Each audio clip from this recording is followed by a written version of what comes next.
Prezado estudante, nós vamos continuar nossos estudos. Nós vamos sair agora desse nível de organização biológica em nível molecular para um nível de organização biológica em nível celular.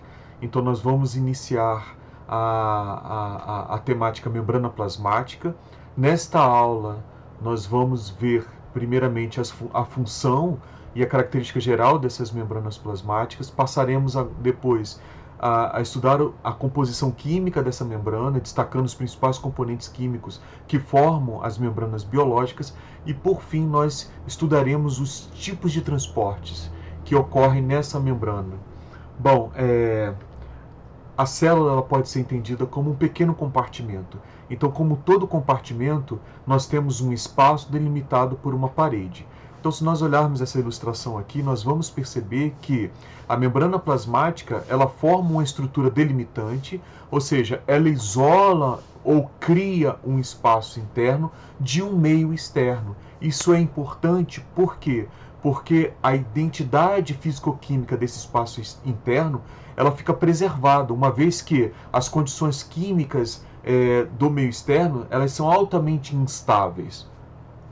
E é interessante que, para o surgimento da vida, em nível celular principalmente, houve a necessidade do advento de duas grandes estruturas.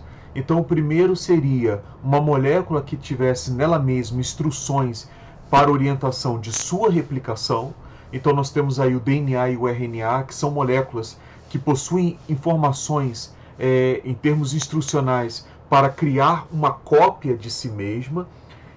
Ou seja, existe uma propriedade de replicação ou de autorreplicação. E, por fim, foi necessário o surgimento de uma estrutura delimitante, uma estrutura que criasse um meio altamente estável, sendo que essa estrutura corresponde às membranas plasmáticas ou às membranas biológicas. E o significado da membrana biológica é criar um espaço isolado de um meio externo. E a natureza ela encontra uma forma elegante de fazer isso. Ora, quando nós estudamos a natureza química das membranas biológicas, as membranas biológicas elas são essencialmente lipídicas.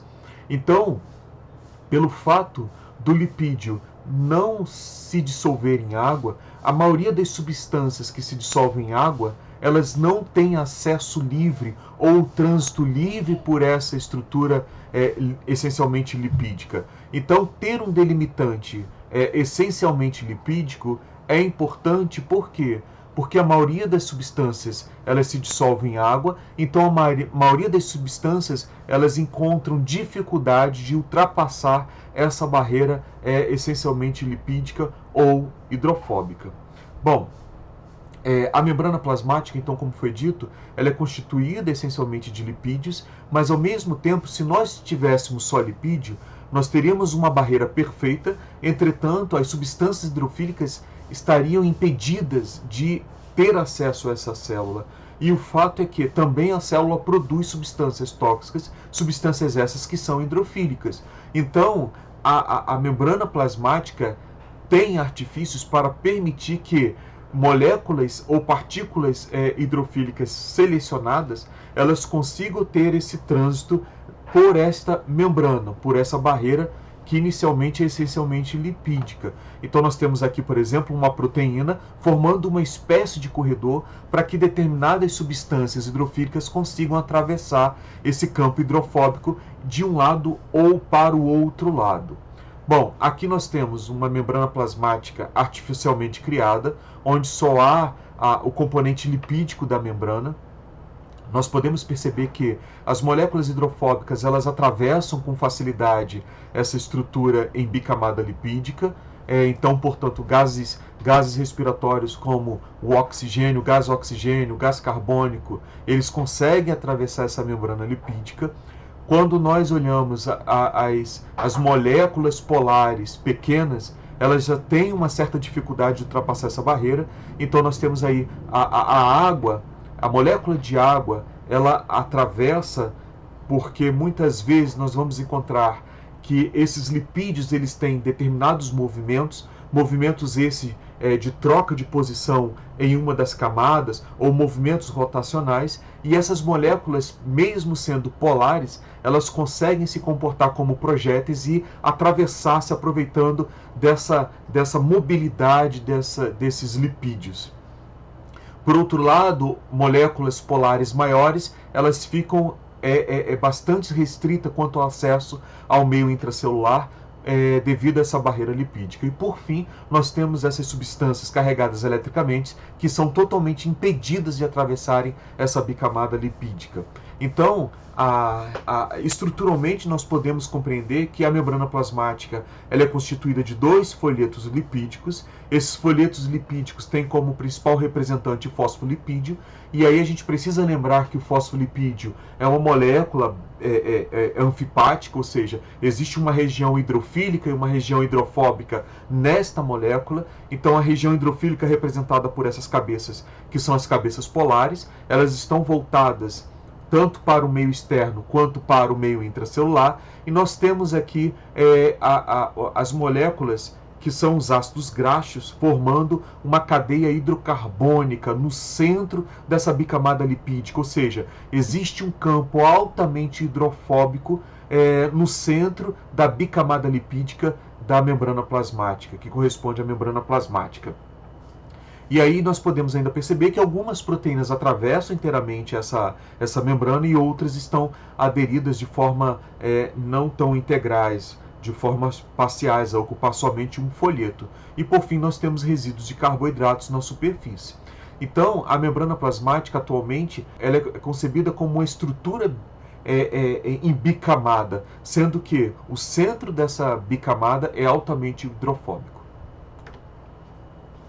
Bom, então nós começamos com características gerais da membrana e alguns aspectos funcionais dessa membrana plasmática.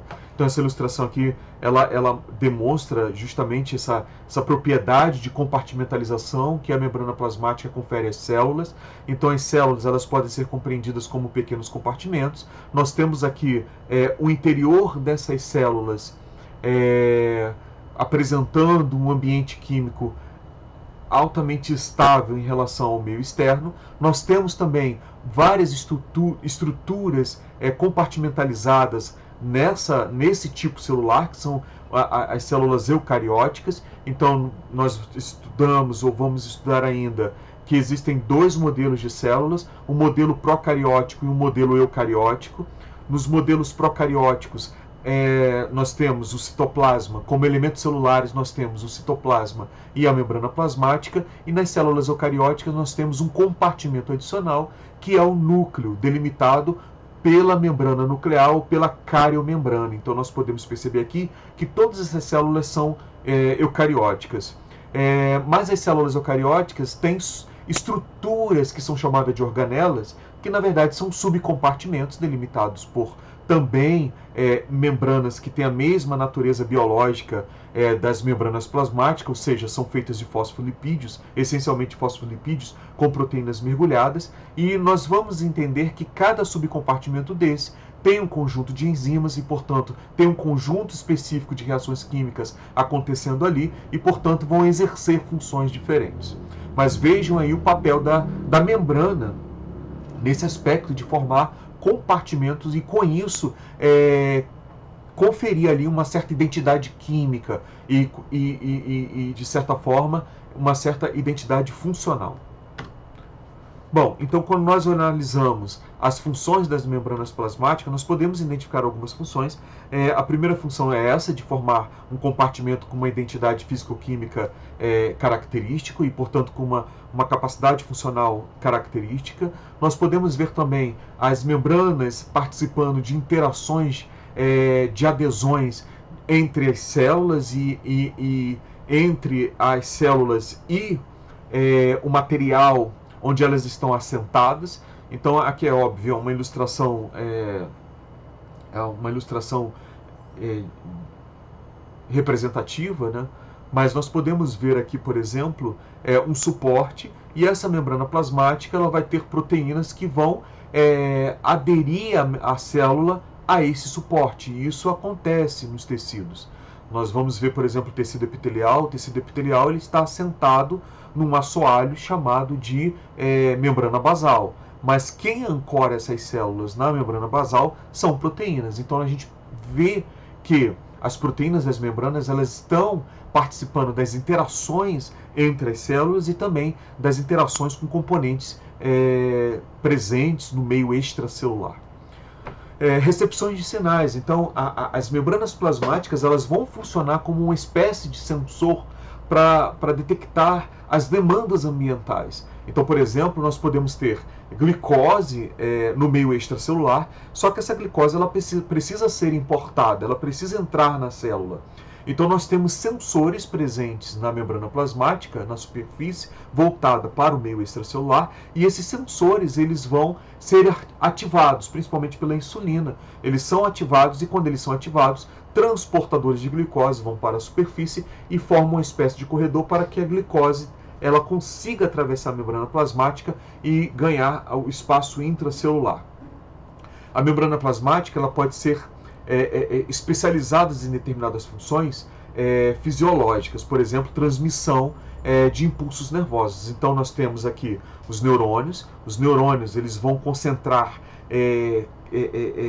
cargas positivas no meio extracelular, sendo que o meio intracelular ele é repleto de moléculas de cargas negativas. Então nós podemos ver uma polaridade nessa membrana, onde o meio externo nós temos acúmulo de cargas positivas e o meio interno nós temos acúmulos de cargas negativas. Isso cria um potencial de repouso e é interessante que quando nós falamos em impulso nervoso, há necessidade da formação desse impulso, e a formação desse impulso consiste justamente na troca dessa carga elétrica, mesmo de forma pontual. Então nós vemos ali, um determinado momento, essa membrana plasmática permitindo que partículas com carga positivas entrem nessa célula, e com isso o meio interno vai ficando positivamente carregado.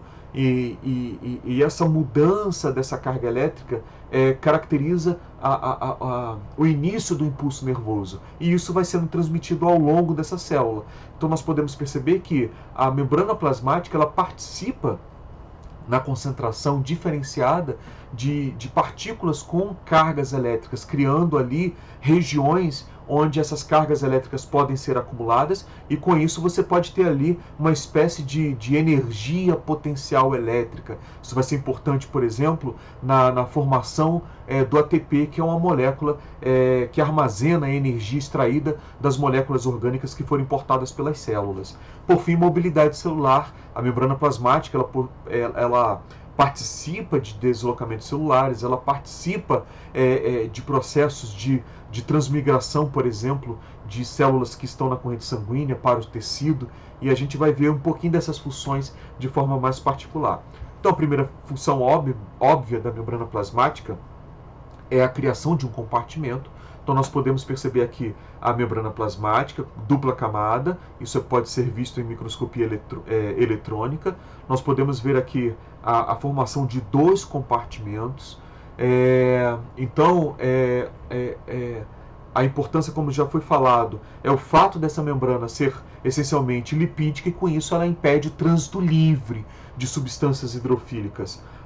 Então, esse espaço delimitado por essa membrana, ele passa a ter ali estabilidade química. E isso é importante porque imagine entrada de substâncias que venham alterar o pH dessa célula, ou seja, essa célula ela funciona num pH neutro e de repente a entrada de substâncias indesejáveis fazem com que esse ambiente se torne ácido ou esse ambiente se torne básico. A gente viu que as proteínas elas atuam numa faixa de pH ótimo, então a alteração desse pH, isso pode causar a desnaturação dessas proteínas, isso pode causar perturbações na conformação dessas proteínas, e essas proteínas vão perder função. Então, uma importância dessa compartimentalização, por exemplo, é manter a integridade química dessas proteínas, e com isso de todos os conjuntos de reações químicas que estão ocorrendo na célula e que mantém essa célula viva.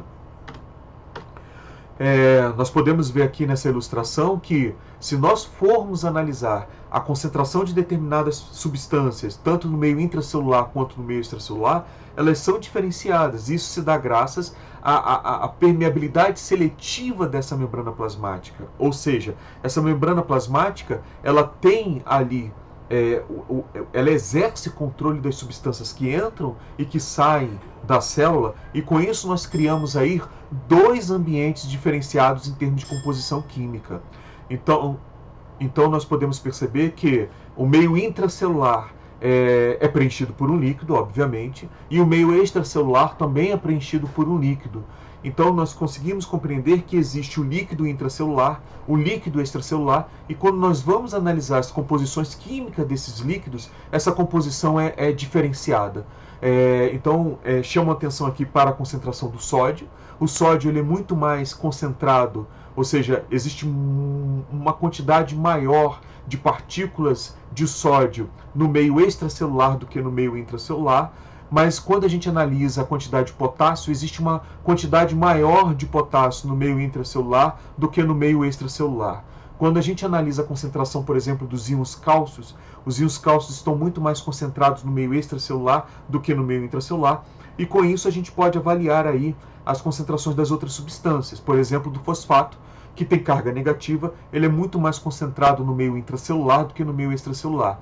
Isso acaba causando uma diferença de potencial. Então nós vamos ter um acúmulo de substâncias com cargas negativas, cargas elétricas negativas no meio intracelular, e no meio extracelular nós temos um acúmulo de substâncias com carga positiva. Embora, por exemplo, o potássio esteja mais concentrado no líquido intracelular e ele venha a ter carga positiva, isso não é suficiente para neutralizar ou ter a mesma quantidade das partículas que têm cargas negativas no meio intracelular. Então, a membrana plasmática ela é responsável por essa diferenciação na composição química dos líquidos que tem no meio intracelular daquele que tem no meio extracelular. Bom, nós podemos ver aqui essas ilustrações demonstrando as interações entre as células mediadas por proteínas. Então, essas proteínas são proteínas de adesão, são proteínas que permitem que essas células fiquem aderidas umas às outras ou aderidas a componentes extracelulares ou componentes da matriz extracelular. Então, a matriz extracelular, novamente falando, seria um assento onde essas células elas vão ficar posicionadas. E nós podemos perceber que essas proteínas, por exemplo, elas podem vedar completamente o espaço entre as células. Então nós temos um espaço característico, um espaço intercelular, e quando a gente fala, por exemplo, de tecido epitelial, tecido de revestimento, tecido em que há uma interface entre o ambiente e o próprio organismo, é interessante que esses espaços intercelulares eles estejam de alguma forma vedados, ou tenham uma vedação máxima. Por quê? Porque alguns micro-organismos podem oportunamente se aproveitar desses espaços intercelulares e entrar no organismo. Então, nós temos aqui proteínas que vão formar junções oclusivas, nós temos aqui proteínas, cada célula na sua superfície contribuindo para que essas proteínas venham interagir umas com as outras e venham vedar esse espaço intracelular, impedindo que esses micro-organismos consigam ter acesso ao espaço intercelular. E aí é interessante que, quando a gente analisa o tecido epitelial ele é rico numa proteína chamada queratina. A queratina ela é hidrofóbica e é interessante que a continuidade dessas células com espaço intercelular muito pobre faz com que elas possam ser percebidas como uma continuidade de queratinas. Então, nós temos aqui uma barreira natural contra a perda de água para o ambiente. Isso é interessante para a conquista do ambiente terrestre. Então, o tecido epitelial ele tem dois mecanismos aí que vão ajudar a esses seres vivos na exploração do ambiente terrestre. No caso dos animais, nós temos aqui a presença da queratina e o pouco espaço intercelular verificado nesse tipo de tecido. E esse pouco espaço intercelular ele ainda é vedado por essas proteínas que estão na superfície das membranas. Mas a célula também ela é ancorada numa matriz extracelular.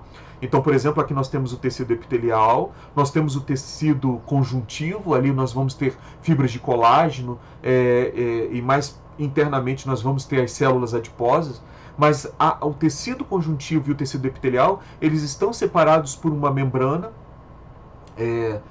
que é chamada de membrana basal, e ela funciona como uma espécie, entre aspas, de chão, de assentamento, para que o tecido epitelial ele fique lá posicionado. E aí essas células vão ser ancoradas por essas proteínas que vão interagir aí com citoesqueleto, que seriam malhas de proteínas que existem dentro dessas células, com proteínas que estão presentes ali na membrana basal. Então nós temos aqui uma ilustração onde nós podemos ver o espaço intercelular, e esse espaço intercelular ele é vedado por essas proteínas. Essas proteínas aqui, elas são proteínas de junções do tipo oclusivas, e elas demonstram aí a atuação dessas membranas nesse processo de interação entre células, que impede aí o trânsito de micro-organismos, por exemplo, nesse espaço intercelular.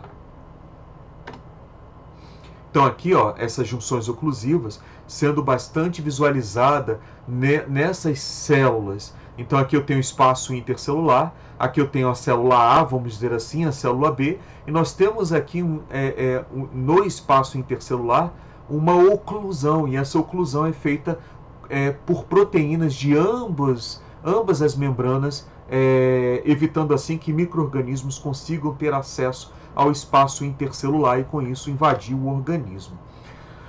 Nós temos aqui a membrana plasmática participando do processo de transmigração de determinadas células sanguíneas para o tecido.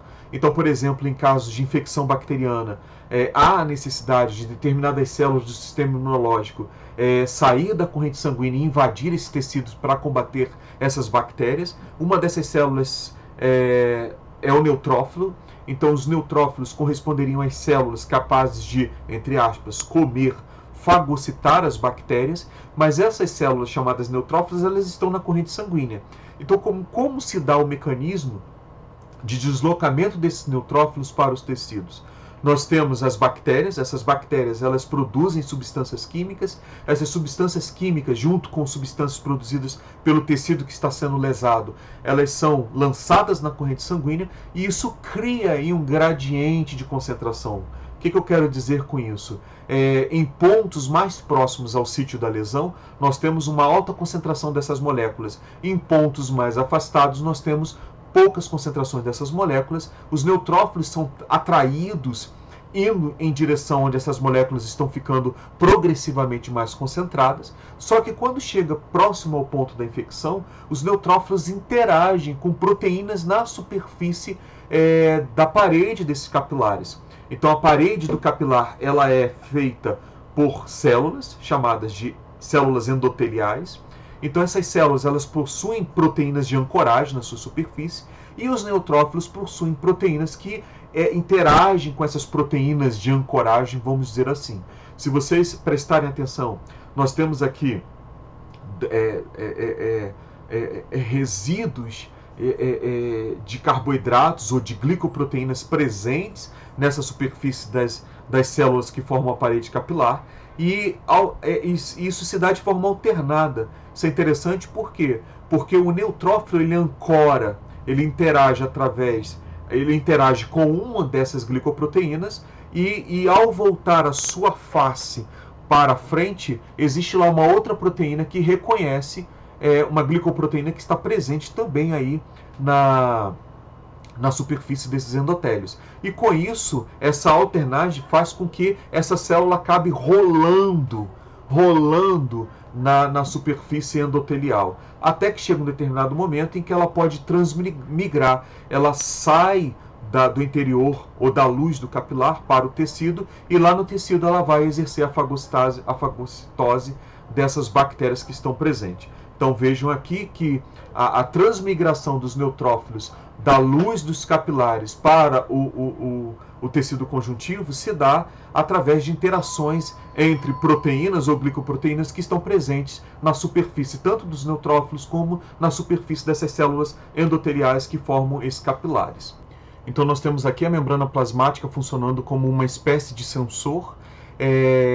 Como a membrana plasmática é uma estrutura de superfície, ela é uma estrutura apta a interpretar as condições ambientais, de alguma forma sinalizar a célula para responder a determinadas demandas. Então, quando nós olhamos aqui o transporte da glicose para o meio intracelular, nós vamos ver que esse transporte ele é iniciado através da ativação de um determinado receptor, de um determinado sensor presente na superfície dessas membranas. Então nós temos aqui a insulina produzida pelo pâncreas. A insulina ela interage com esse receptor e esse receptor, uma vez ativado, vai comunicar à célula sobre a presença de glicose no meio externo e a célula vai agora direcionar os transportadores de glicose para a superfície da membrana. Então, inicialmente, esses transportadores de glicose, eles estão no meio intracelular. Para eles serem direcionados à superfície, há necessidade da ativação desses receptores. Esses receptores são ativados pela insulina, são verdadeiros sensores, e eles são informados da presença de glicose quando a insulina interage com eles. A partir do momento que há essa interação, os transportadores de glicose vão para a superfície e com isso a glicose agora ela pode ser internalizada.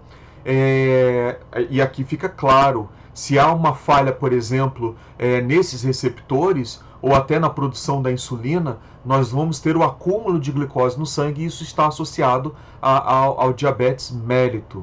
Então nós podemos ver aqui a proteína transportadora, ela pega aí uma determinada molécula e com isso ela vai e encaminha para a outra face dessa membrana plasmática. Então só aqui nós conseguimos ver duas funções da membrana plasmática. Nós conseguimos observar que ela funciona como um sensor das condições ambientais, ou seja, das condições presentes no meio extracelular, e ao mesmo tempo essa proteína possui aí componentes proteicos que participam do transporte dessas substâncias de uma face da membrana para a outra face. Bom, quando a gente fala da composição química da membrana plasmática, nós podemos perceber que ela é essencialmente lipídica e esses lipídios eles estão orientados de tal forma a gerar uma estrutura em bicamada. Então nós temos aqui que o principal componente da membrana plasmática é o fosfolipídio. O fosfolipídio ele vai se organizar um após o outro, ou seja, de forma contígua, tanto no folheto voltado para o meio extracelular, quanto no folheto voltado para o meio intracelular. Os fosfolipídios são moléculas anfipáticas, então as regiões polares desses fosfolipídios voltam-se para os líquidos extra e intracelular, e o centro desse fosfolipídio nós vamos ter aí as cadeias de ácido graxos, que são as regiões dos fosfolipídios altamente hidrofóbicas. Então nessa figura aqui nós podemos ver as cadeias de ácido graxos representadas por esses filamentos verdes, estão aqui no centro da membrana plasmática criando um campo hidrofóbico. Nós vemos que a membrana plasmática é constituída de dois folhetos, o folheto externo, voltado para o meio extracelular, o folheto interno, voltado para o meio intracelular. Além do fosfolipídio, como representante lipídico, nós temos o colesterol, principalmente nas células animais, e aí esse colesterol ele vai conferir aí uma maior estabilidade a essa membrana plasmática. Nós podemos perceber também a presença de proteínas estas que podem atravessar completamente a bicamada lipídica ou pode estar associada de forma periférica a essa membrana. Então aí nós temos as proteínas integrais ou intrínsecas ou proteínas periféricas, que são essas proteínas também chamadas de extrínsecas, que interagem com a membrana, mas não a ponto de se associar ao campo hidrofóbico, estão apenas ancoradas numa das faces dessa membrana plasmática. Por fim, como outro componente químico, nós temos os carboidratos. Então esses carboidratos eles estão acumulados aqui na face externa da membrana plasmática e eles são importantes na identidade celular, são importantes para alguns processos, como aqueles da ancoragem vista lá nos neutrófilos. E aí é interessante que esses carboidratos podem estar associados a uma molécula de lipídio, nós temos aí então o glicolipídio, ou podem estar associados a uma molécula de proteína, nós temos aí a glicoproteína. Mas o fato é que existem vários modelos que foram, ao longo dos estudos, propostos para explicar a organização estrutural da membrana plasmática. O modelo vigente é esse modelo mosaico fluido, estabelecido por Nicholson. E nós podemos perceber que nesse modelo a membrana plasmática ela é constituída de uma bicamada de fosfolipídio, onde nós temos aí uma aparência de um mosaico, ou seja, pelo fato de termos proteínas integrais e proteínas parcialmente mergulhadas nessa bicamada lipídica, isso dá aspecto de um mosaico. Esse modelo prevê que essa membrana ela não é uma membrana rígida, mas é uma membrana que apresenta determinada fluidez, por isso é modelo mosaico fluido. Além disso, é uma membrana assimétrica, ou seja, a composição de um dos folhetos não corresponde necessariamente à composição em termos de identidade, né, em termos de igualdade do outro folheto, ou seja, existem componentes fosfolipídicos ou lipídicos que estão presentes aqui em maior quantidade no folheto da membrana plasmática externo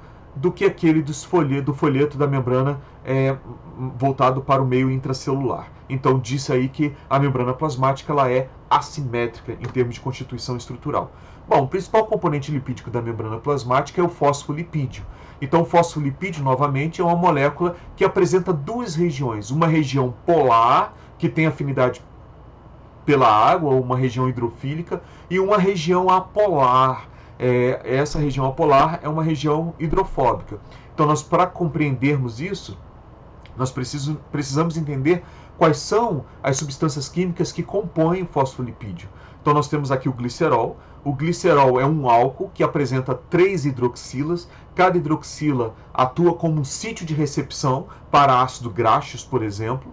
Então, na formação do triglicerídeo, nós temos que esses 3 sítios eles estariam sendo ocupados por 3 cadeias de ácido graxo.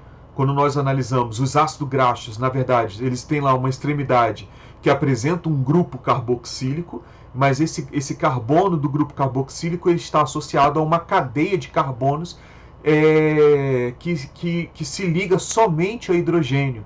A gente chama isso de cadeia hidrocarbônica. E é essa cadeia hidrocarbônica que é altamente hidrofóbica.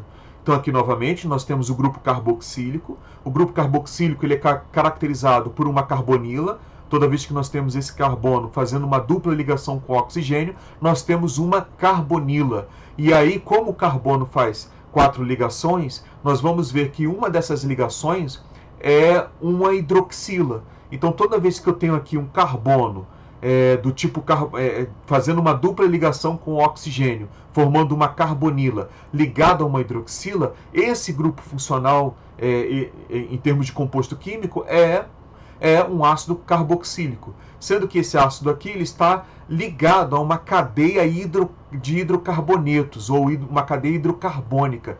Essa cadeia hidrocarbônica só tem carbonos associados a hidrogênios. Então nós podemos perceber aqui que o ácido graxo ele é formado por um ácido carboxílico associado a uma cadeia de carbonos ligados somente a hidrogênios, certo? Bom, então esses ácidos graxos eles vão interagir com esses sítios do glicerol. E como é que se dá essa interação? Existe aí a remoção dessa hidroxila dos ácidos graxos e existe aí a remoção desse hidrogênio do grupo hidroxila do glicerol.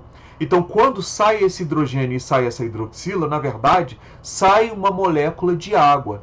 E essa ligação do carbono está prontamente disponível para se ligar diretamente ao oxigênio que permaneceu na molécula de glicerol. Então, novamente, vamos lá. Para a ligação do glicerol com essas cadeias de ácido graxos, o que tem que acontecer? Há a remoção aí da hidroxila, do grupo ácido carboxílico que está lá presente na formação do ácido graxo, e existe aí a remoção do hidrogênio que compõe a hidroxila do glicerol. Quando esse hidrogênio sai com essa hidroxila, na verdade sai uma molécula de água. Por isso, esse tipo de reação é chamado de síntese por desidratação. A remoção da molécula de água faz com que esse carbono ele tenha essa ligação prontamente disponível para se ligar com o oxigênio. E aí, se vocês olharem essa molécula aqui já ligada, vocês vão perceber exatamente isso. Nós temos aqui a carbonila do ácido gráfico, e esse carbono ele agora faz uma ligação não mais com uma hidroxila, ele faz uma ligação diretamente com o oxigênio daquele glicerol, naquele sítio. Bom, aí é interessante porque os elementos hidrofílicos do glicerol e o elemento hidrofílico do ácido gráfico foram extraídos. Então o que permanece aqui é altamente hidrofóbico, uma vez que essa cadeia hidrocarbônica ela é hidrofóbica. Agora, o outro sítio, isso vai acontecer, isso vai se repetir. Então, na formação do fosfolipídio, o que é que nós temos? Nós temos aí a associação do glicerol com duas cadeias de ácido graxo, certo? E o outro sítio? O outro sítio ele vai se associar a um fosfato, por isso que é fosfolipídio. Então nós temos aqui um fosfato se ligando ao terceiro sítio desse glicerol, e esse fosfato ele já tem uma carga negativa. Ele vai interagir com outro grupo polar, por exemplo. Uma outra substância que tem carga elétrica, que é eletricamente carregada. Então esse sítio aqui do fosfato, associado com uma outra molécula eletricamente carregada, forma a região polar do fosfolipídio. E essa região onde tem aqui os ácidos graxos formam a região apolar dos ácidos gráficos. Então os ácidos graxos, eles são moléculas anfipáticas, ou seja, duplo, simpático, afinidade. É uma molécula que nela mesma tem duas regiões distintas em termos de afinidade quanto à água. Nós temos aqui a região polar, ou seja, a região do fosfolipídio que tem afinidade pela água, e uma região apolar, que é a região do fosfolipídio que não tem afinidade pela água. Só para aproveitar esse desenho aqui, para a gente relembrar, nós temos que nessa cadeia hidrocarbônica, nós temos dois tipos de cadeias aqui. Uma cadeia em que a sequência de carbono só tem ligações simples, e uma sequência de carbonos que tem ali ligações duplas. Essa que só tem ligações simples, ela forma uma cadeia saturada. E essa aqui que tem a presença de ligações duplas faz com que essa cadeia hidrocarbônica seja classificada como insaturada. Daí os termos gorduras saturadas e gorduras insaturadas, certo? Então esse termo, gordura saturada e insaturada, tem como critério de classificação justamente o fato de, ao analisarmos a cadeia hidrocarbônica, só termos ligações simples nessa cadeia de carbonos, e aí eu tenho lá as gorduras saturadas, ou se tem presença de ligações duplas entre os carbonos, nós vamos ter aí uma cadeia carbônica ou hidrocarbônica insaturada, dando origem às gorduras insaturadas. Bom, mas qual é o comportamento desses fosfolipídios no ambiente aquoso? Então, quando nós adicionamos fosfolipídios na água, alguns comportamentos são previstos. O primeiro comportamento esses fosfolipídios eles vão se posicionar de forma contígua, tá? Na interface entre a solução aquosa e o ar. Então, nós temos aqui uma interface, a região polar desses fosfolipídios vão estar orientadas para esse meio aquoso, enquanto que a região apolar dos fosfolipídios vão estar voltadas para o ar. Então percebam aqui a formação de uma monocamada de fosfolipídio na interface, tendo as regiões polares desses fosfolipídios voltadas para o meio aquoso e as regiões apolares voltadas para o ar. Mas ainda nós temos a formação de estruturas concêntricas. O que significa isso? Os fosfolipídios, quando estão completamente imersos, eles vão se posicionar um ao lado do outro, formando uma estrutura concêntrica. E aí a gente percebe que as regiões polares dessa estrutura estão voltadas para o meio aquoso, enquanto que as regiões hidrofóbicas, as caudas hidrofóbicas, estão internalizadas nessa estrutura concêntrica. Então nós temos aí a formação da micela pelo fato de nós vermos que só há a formação de uma única camada, ou seja, é uma estrutura concêntrica de monocamada, ou seja, de uma única camada de fosfolipídio. Agora, nós temos uma outra forma de organização que é a formação de uma estrutura em bicamada, e nessa organização em bicamada, nós vamos perceber que nós temos aí os fosfolipídios se posicionando um ao lado do outro, nas monocamadas, com as faces polares voltadas para o meio externo, mas a face ou as regiões apolares se posicionando ou se orientando para o centro dessa estrutura em bicamada. Então nós podemos perceber aqui que essa estrutura em bicamada envolve a internalização das regiões hidrofóbicas, ou seja, das cadeias hidrocarbônicas dos fosfolipídios para o interior dessa estrutura em bicamada. Então aqui nós temos as diversas formas de organização, como resumo, do fosfolipídio em água. Isso é importante para nós entendermos por que as membranas plasmáticas estão organizadas na forma de uma bicamada. Então, a interface, a monocamada de fosfolipídios na interface água-ar, certo? Onde as regiões polares estão voltadas para o meio aquoso e as caudas hidrofóbicas estão voltadas para o ar. Quando completamente imerso, há a formação de estruturas concêntricas. Nós temos que, se essa estrutura concêntrica só tem uma única camada, ela vai ser chamada de micela, e aí nós temos as regiões polares voltadas para o meio aquoso, enquanto que as caudas hidrocarbônicas ou as caudas de hidrocarbonetos voltam-se para o interior dessa estrutura concêntrica, ficam escondidas dentro dessa estrutura.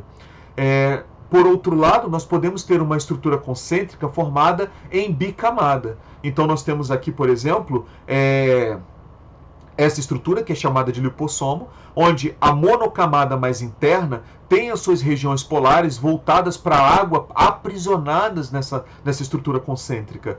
E nós temos aqui a camada mais externa, cuja as regiões polares estão voltadas para o meio externo. Então nós temos uma estrutura em bicamada, onde tanto na monocamada interna quanto na monocamada externa, as regiões polares voltam-se ou para a água aprisionada no interior dessa estrutura concêntrica, ou para a água que faz parte aí da solução aquosa. E as cadeias hidrocarbônicas dos fosfolipídios que compõem as duas camadas voltam-se para o centro dessa estrutura em bicamada lipídica. Com isso nós temos aí, pelo fato da organização ser concêntrica, o lipossomo. Por fim, nós temos a membrana plasmática. Então a membrana plasmática ela é uma estrutura em bicamada lipídica, onde nós podemos perceber representados pelas bolas brancas a questão das regiões polares, voltadas tanto para o meio externo quanto para o meio interno. E por fim, no interior dessa bicamada lipídica, nós temos aqui as cadeias de ácido graxos, formando aí um campo altamente hidrofóbico. Um outro componente lipídico presente nas membranas plasmáticas é o colesterol. Então, o colesterol também é um lipídio anfipático, onde nós podemos perceber a região hidrofílica, representada por essa hidroxila, e uma região hidrofóbica, representada por essa cadeia hidrocarbônica. E a estrutura central do colesterol, que é um esteroide, são essas estruturas aqui, são essas cadeias carbônicas fechadas. E essas cadeias carbônicas fechadas, elas são altamente rígidas. Então, o colesterol ele vai se posicionar na membrana plasmática com a região polar voltada para a região polar do fosfolipídio, e essa região aqui altamente rígida voltada para o interior desse campo hidrofóbico. Então a gente começa a perceber aqui que o colesterol ele vai atuar como, por exemplo, um sistema de vedação dessa membrana plasmática, aumentando a sua barreira contra a entrada de moléculas hidrofílicas.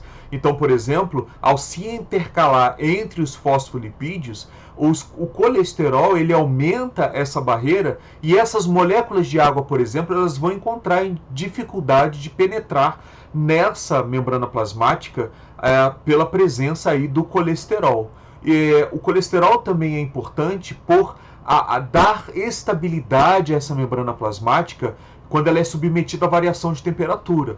A gente sabe que a membrana plasmática ela é fluida e que há uma tendência, com o aumento da temperatura, de aumentar a fluidez dessa membrana plasmática, aumentar a movimentação desses fosfolipídios.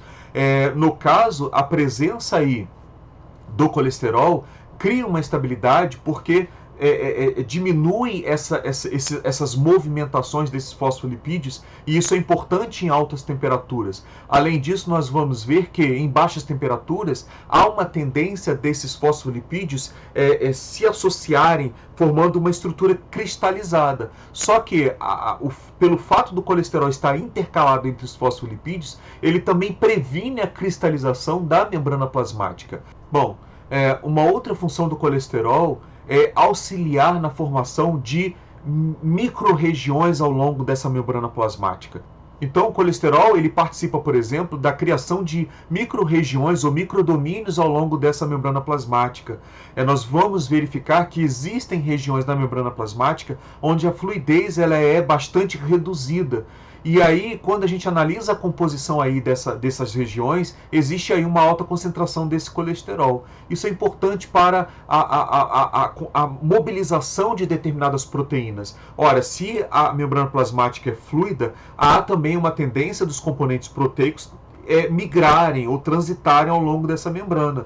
E aí, com essas micro-regiões, onde há uma estabilidade maior, em termos de enrijecimento, você acaba ali concentrando, ou acaba se concentrando ali, proteínas necessárias para um evento bioquímico. Então ali você pode ter um repertório de enzimas, onde o produto de determinada enzima é o substrato para outra enzima. E aí você começa a ter ali uma sequência de reações que vai culminar na geração de um produto. E isso é importante aí, portanto, é importante que elas estejam concentradas numa determinada região para que essa reação bioquímica aconteça de forma mais rápida, e os colesteróis parecem estar atuando na formação dessas micro-regiões ao longo da membrana plasmática.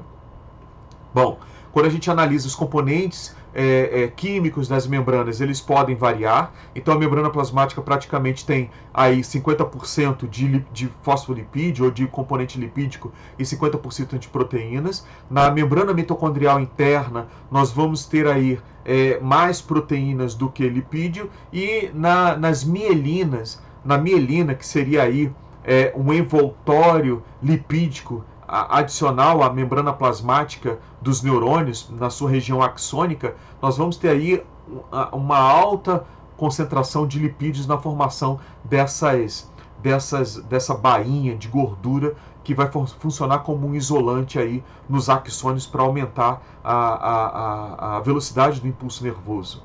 Bom, então outro componente presente nas membranas plasmáticas é a proteína. E as proteínas elas vão exercer diversas funções. Na verdade, elas vão conferir uma alta versatilidade funcional para essas membranas biológicas. Nós temos dois tipos de proteínas, cujo critério de classificação nesse caso é a interação do campo hidrofóbico da membrana plasmática. Então nós temos proteínas que fazem contato com esse campo hidrofóbico. Elas são chamadas de proteínas intrínsecas ou proteínas integrais. Essas proteínas elas podem atravessar completamente essa bicamada lipídica, ou pode estar associadas a apenas um dos folhetos. Mas nós temos aí proteínas que estão associadas na periferia, por isso que elas são chamadas de proteínas periféricas. Elas não entram em contato com o campo hidrofóbico. Essas proteínas periféricas elas também são chamadas de proteínas extrínsecas. Então nós temos aqui um exemplo de uma proteína transmembranar, ou seja, uma proteína que ultrapassa os limites da membrana plasmática. Então nós temos aqui a porção ou a região da proteína que interage com essa bicamada lipídica. Obviamente esses aminoácidos aqui, eles são hidrofóbicos. Nós temos aqui uma porção da proteína voltada completamente para o meio extracelular e uma porção da proteína voltada para o meio intracelular. Isso é importante. Essa proteína aqui, por exemplo, ela pode estar funcionando como um sensor. Então aqui no meio extracelular nós temos aqui a região da proteína que vai interagir com determinada molécula sinalizadora, e aqui nós temos o domínio dessa proteína, que é chamado de domínio intracelular por estar posicionado na região intracelular, que vai ter aí artifícios para enviar essa comunicação externa ao meio intracelular. Então vai ser um domínio que, quando ativado, vai sinalizar a essa célula a responder uma determinada demanda que está sendo apresentada no meio extracelular. Então nós podemos perceber aí diversos tipos de proteínas que estão associadas à membrana plasmática de forma periférica ou integral, E aí nós temos aí, por exemplo, a proteína 1, 2, 3, 7, 8 sendo proteínas integrais, e nós temos, além da 4, e nós temos aí a proteína 5 e 6 sendo proteínas periféricas. E essas proteínas são aí, elas apresentam múltiplas funções, elas são especializadas em múltiplas funções. Por exemplo, essa daqui, ela é responsável pelo transporte de determinados substâncias hidrofílicas, determinadas partículas hidrofílicas, enquanto que outras podem estar associadas a sensores do ambiente, outras podem estar associadas à ancoragem, a interação entre as células, enfim. Então nós temos aí uma alta versatilidade dessas proteínas, lembrando que essas proteínas que atravessam a membrana plasmática, esses aminoácidos que fazem contato com o campo hidrofóbico, eles provavelmente são aminoácidos hidrofóbicos. Então, novamente, aqui nós temos proteínas transportadoras, permitem a passagem de moléculas polares ou partículas iônicas ao longo da bicamada lipídica. Nós temos aqui receptores que, ao interagirem com moléculas sinalizadoras através da região extracelular dessa proteína, ativam aí a região dessa proteína intracelular, enviando sinais para que essa célula venha responder a uma determinada demanda. Nós temos aqui enzimas, ou seja, nós temos aqui proteínas que estão na bicamada lipídica que têm função enzimática. Outras proteínas são proteínas ancoradoras, ou seja, são proteínas que vão ancorar essa célula com componentes do citoesqueleto, que são malhas de proteínas presentes aí no interior da célula, ou vão interagir aí com outras células através de outras proteínas presentes nessas outras células. Nós podemos observar aqui que os aminoácidos presentes, né, nesse campo hidrofóbico são hidrofóbicos também, e isso é uma condição para que essa proteína atravesse esse campo hidrofóbico. Aqui nós temos as diversas funções dessas proteínas relacionadas. Isso fica aí disponível para que vocês possam consultar. Mas eu vou aqui citar uma função dessas proteínas. E essa função é uma função de sensor. Então vamos lá. As células, elas precisam se dividir. E no aspecto reprodutivo, há um controle rígido do organismo em relação às células. As células não podem se multiplicar de forma autônoma e descontrolada, porque isso causaria, por exemplo, a formação de um tumor. Então imagine aí uma célula se multiplicando de forma descontrolada no interior da caixa craniana. Ela vai comprimir o cérebro. Então é necessário um autocontrole da multiplicação celular. Então uma célula, via de regra, ela só vai se dividir se ela for ativada, se ela for estimulada à divisão. Então nós temos aqui um conjunto de proteínas que vão fazer parte de um sistema bioquímico que vai sinalizar essa célula a se dividir. Então, inicialmente, nós temos receptores na membrana. Esses receptores, eles estão existindo sob unidades separadas. E aí essa molécula sinalizadora que vai estimular essa célula à divisão celular, ela vai unir essas subunidades desse receptor, e quando essas subunidades elas se aproximam, elas fosforilam-se mutuamente. Então, nós podemos perceber aqui que esse receptor tem um componente extracelular que interage com a molécula sinalizadora, um componente que atravessa a membrana plasmática e um componente nessa mesma proteína que vai estar ali exposto ao compartimento intracelular. E quando esse componente da membrana intracelular ele tem lá a presença de fósforo, ou seja, ele é fosforilado, isso serve de sinalização para que essa célula seja estimulada a se dividir. Mas como é que acontece isso? A estimulação via RAS, lembrando que RAS é uma proteína ancorada na monocamada intracelular da membrana plasmática. Então aqui eu tenho a proteína RAS, é uma proteína periférica, ela está ancorada nesse folheto da membrana plasmática voltado para o meio intracelular. E quando a gente olha, a RAS está associada a uma molécula chamada GTP ou está associada a uma molécula chamada de GDP. RAS, na sua forma ativa, tem que estar associada com GTP. Na sua forma inativa, associada com GDP. Então, para ativar RAS, na verdade, tem que haver uma troca dessa molécula GDP por GTP, Quem faz isso é uma proteína chamada proteína ativadora de Reis. A proteína ativadora de Reis, ela tira o GDP e substitui pelo GTP. Mas como é que a proteína ativadora de Reis vai ser ativada? Ela é ativada quando esse domínio do receptor ele é fosforilado. Então agora nós temos aqui a caracterização desse sistema bioquímico de forma global.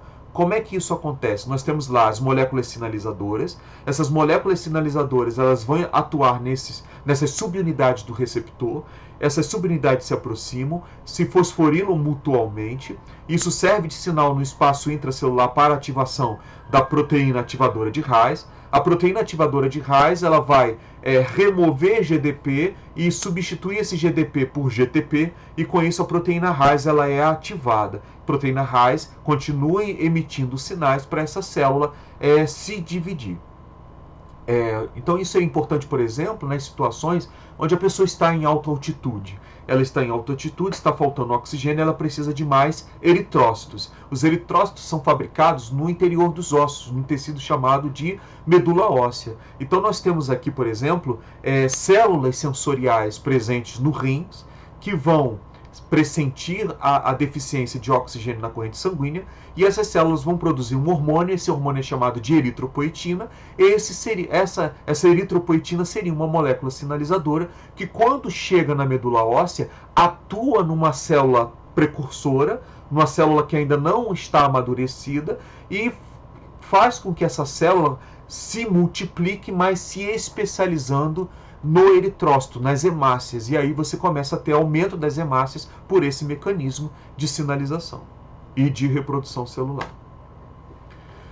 Bom, o outro componente das membranas plasmáticas são os carboidratos. Os carboidratos nas células animais, eles podem formar uma estrutura externa chamada de glicocálice, ou seja, são tantos carboidratos que eles acabam formando uma cobertura de carboidrato, e a essa cobertura de carboidrato nós vamos dar o nome de glicocálice. O glicocálice tem determinadas funções, tem aí a função de proteção mecânica dessa célula, essa cobertura amortece, melhor dizendo, essa cobertura amortece choques mecânicos. Essa cobertura ela pode servir aí de concentração de determinadas enzimas, então ela cria aí sítios enzimáticos. Então, por exemplo, nós temos aqui uma célula intestinal. Então essa célula intestinal, na superfície dela, ela apresenta expansões digitiforme, ou seja, expansões na forma do dedo. Então aqui seria a célula na superfície ela aumenta essa expansão da superfície, criando essas estruturas em forma de dedos, são chamadas de microvilosidades, e na superfície da microvilosidade nós temos uma cobertura de açúcares, que é o glicocálice. Então aqui, por exemplo, eu posso ter enzimas, por exemplo, a lactase. Então, quando na dieta nós estamos aí ingerindo a lactose presente no intestino, elas vão passar por essa cobertura de carboidrato. Existem ali enzimas lactase que vão pegar essa lactose, quebrar, e aí você tem aí os produtos resultantes, que é a galactose e a glicose, prontamente disponíveis para serem absorvidas. Então o glicocálice funciona aí como um ambiente para processamento enzimático, né? Para processamento de reações que depende de enzimas para serem realizadas. Nós temos aqui que os carboidratos na superfície podem estar associados a lipídios, formando os glicolipídios, ou associados a proteínas, formando as glicoproteínas. Bom, então finalizando, uma função importante desses carboidratos que estão na superfície da célula é conferir uma identidade química a essas células. Ora, existem problemas de rejeição justamente pela presença desses carboidratos na superfície celular. Então, quando se faz aí transplante de órgão, quando se faz transfusão de sangue, por exemplo, pode haver, no caso da transfusão de sangue, uma aglutinação das hemácias que consiste justamente numa resposta do organismo contra alguma molécula que está ali na superfície que não é identificada como própria daquele organismo receptor. Então nós temos aí os carboidratos sendo importantes para conferir uma identidade química àquela célula, porque esses carboidratos eles acabam produzindo uma resposta imune uma resposta imune no sentido de rejeição daquele órgão que foi transplantado ou daquele sangue que foi transfundido. Então nós podemos perceber aqui, por exemplo, que na superfície dos carboidratos existe ali uma molécula de oligosacarídeo, e essa molécula de oligosacarídeo ela vai corresponder ao que se chama de antígeno H. Então esse antígeno H ele vai receber unidades de açúcares que são diferenciadas e que vão conferir o tipo sanguíneo. Então, a identidade sanguínea pelo sistema ABO ou AB0 é conferida pela presença de resíduos de carboidratos que são específicos para esse tipo sanguíneo. Então a gente tem aqui, por exemplo, o sangue tipo O. O sangue tipo O, ele apenas tem esse termo estrutural, que corresponde ao antígeno H. Se nós observarmos aqui todos os tipos de sangue, nós vamos ver esse termo estrutural, composto aqui por 4 resíduos de açúcares.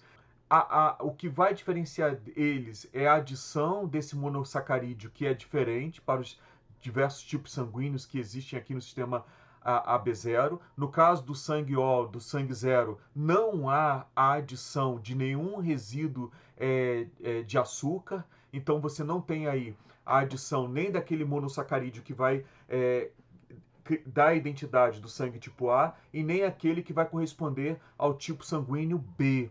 Agora, quando a gente olha aqui o sangue tipo A, nesse termo estrutural que corresponde ao antígeno H, vai ser adicionado o N-acetilgalactosamina.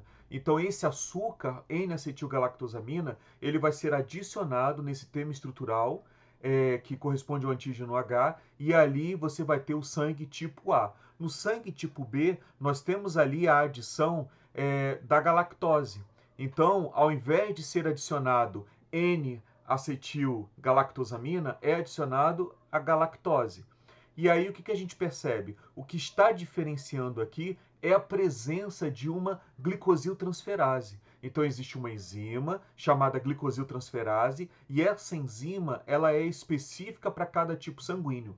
No caso do tipo sanguíneo O ou 0, o indivíduo não tem a glicosiltransferase, nem a do tipo A e nem a que está presente no indivíduo que tem o sangue tipo B.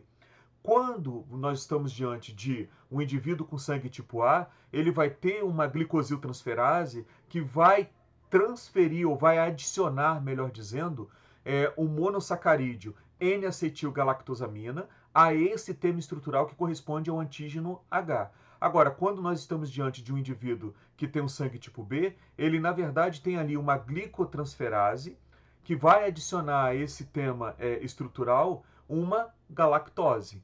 E quanto aos indivíduos que têm os dois tipos de sangue, AB, na verdade, eles vão ter os dois tipos de glicosiltransferase coexistindo ali. Então, ele consegue produzir ou expressar esses dois tipos de glicotransferase. E aí, ali vai ser adicionado tanto a galactose, que confere a identidade do sangue pelo sistema AB0 tipo B, e vai também ali ter a glicosiltransferase, que vai adicionar a N-acetilgalactosamina.